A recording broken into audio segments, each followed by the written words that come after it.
27号，白俄罗斯总统卢卡申科证实，瓦格纳雇佣兵集团负责人普里戈任已经抵达白俄罗斯。卢卡申科透露了他与普里戈任谈判的细节，表示他阻止了俄罗斯政府对普里戈任个人的惩罚行动。同一天，普京也对外发声，俄强力部门遏制了一场内战。瓦格纳2.5万士兵和重装备将何去何从？雇佣兵模式会否终结？来看报道。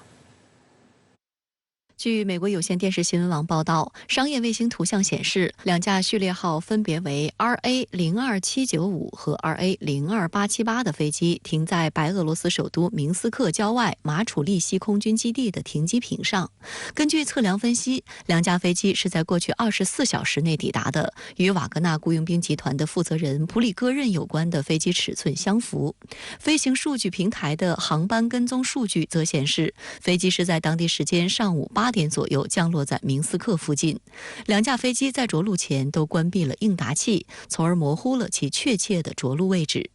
此前有当地媒体曝光，普里戈任已经入住明斯克的一家酒店。当地时间27号，白俄罗斯总统卢卡申科证实，普里戈任目前已在白俄罗斯，并表示白俄向普里戈任提供了安全保障。卢卡申科提到，他说服了俄总统普京不要摧毁俄罗斯私人军事集团瓦格纳及消灭普里戈任。когда в 10 он выступил, 10:10 позвонил и подробнейшим образом проинформировал меня о ситуации, которая происходит в России. Задал несколько вопросов. Я также понял, принято жестокое решение, оно и прозвучало под текстом выступлений Путина – мочить. Я предложил Путину не торопиться. 卢卡申科详细透露了他与普里戈任24号谈判的细节。他说，在设法联系到普里戈任后，两人进行了6、7轮沟通。刚开始谈得很艰难，光是脏话就飙了半个小时。Разговаривали первый раунд минут 30 на матерном языке. Исключительно. Слов матерных я потом уже проанализировал, было в 10 раз больше, чем нормальная лексика. 普里戈任对卢卡申科说，他就是要让他们交出俄国防部长绍伊古和俄武装力量总参谋长格拉西莫夫，甚至还要见普京。卢卡申科劝诫他说，没有人会在这种情况下交出他们或者其他什么人。看到普里戈任态度松动，卢卡申科便多次警告他不要继续向莫斯科进军，不要触发流血事件。一旦开始杀人，特别是平民，那就没什么好谈的了。而该事件和平解决的前提，也正是因为瓦格纳在顿河畔罗斯托夫和莫斯科没有制造流血事件。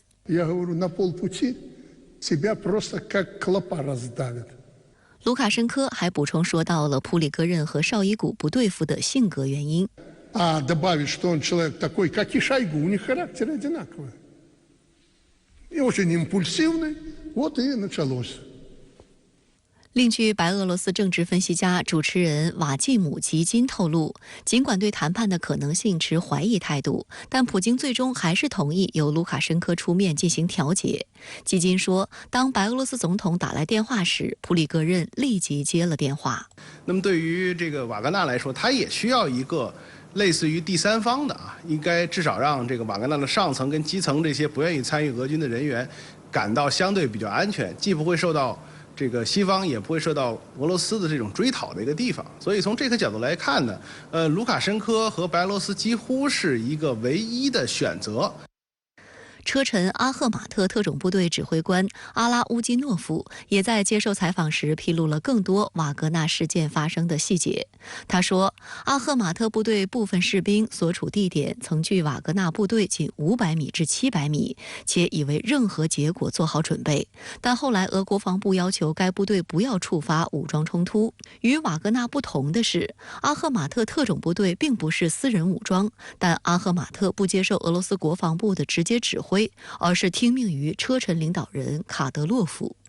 俄联邦安全局27号作出撤销针对普里戈任刑事立案的决定。当天，普京在莫斯科会见俄国防部、联邦安全局、国民禁卫军和内务部等部门代表时说，强力部门快速精准地部署，阻止了国内局势向危险方向发展，避免了平民伤亡，使国家免于动乱，真正遏制了一场内战。普京说，军队等强力部门人员践行了对国家的忠诚和责任。Ваша решимость и мужество, так же, как и консолидация всего российского общества, сыграли огромную, определяющую роль в стабилизации обстановки. 普京随后在克里姆林宫会见了参与行动的军人代表。普京强调，武装叛乱总是会引发全面动乱和国内战争。如果叛乱不能被平息，那么敌人就会利用它。同日，俄国防部在社交媒体通报，瓦格纳集团向俄武装力量转移重型军事装备的准备工作正在进行，这是降低瓦格纳危险性的重要步骤。据悉，瓦格纳集团在俄乌冲突爆发之前就拥有包括 T90S 主战坦克和铠甲 S1 防空导弹系统等重型装备，在冲突爆发以后，又从俄国防部手里接收了火炮、火箭炮和坦克等大量装备。对于备受关注的瓦格纳士兵将何去何从，俄罗斯政府给出了3种方案，包括与国防部签署协议转为正规军人、回家或者去白俄罗斯。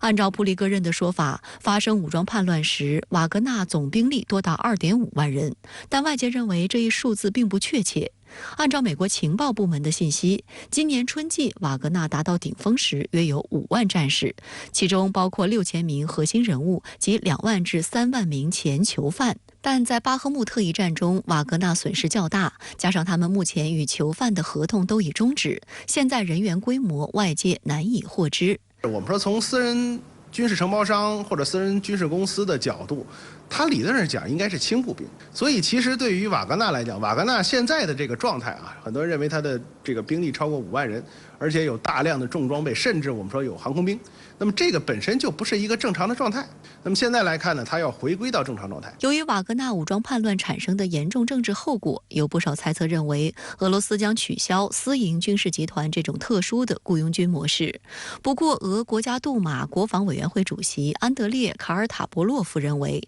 目前没有理由在俄罗斯禁止私营军事公司，包括瓦格纳。他说，国家杜马议员正在制定一项法律，规范私营军事公司的活动，但我们没有必要禁止瓦格纳。现在瓦格纳是俄罗斯最具战斗力的武装力量之一，解除他们的武装或解散他们，这将是给予北约和乌克兰最好的礼物，我们不应这样做。而俄政治学家安德烈·尼古林认为，瓦格纳作为一个独立的作战单位，在收编后是否会保留目前的模式，令人怀疑。即使瓦格纳人员回到营地，领导层被更换，他们也会被视为一种威胁。俄战略与技术分析中心专家马克西姆·谢波瓦连科则认为，瓦格纳可以重组和保留，但管理层人员将进行改变，因为这类公司的存在是一种全球趋势。普里戈任抵达白俄的消息令外界预测，瓦格纳武装未来会转移到明斯克或波罗的海国家。值得注意的是，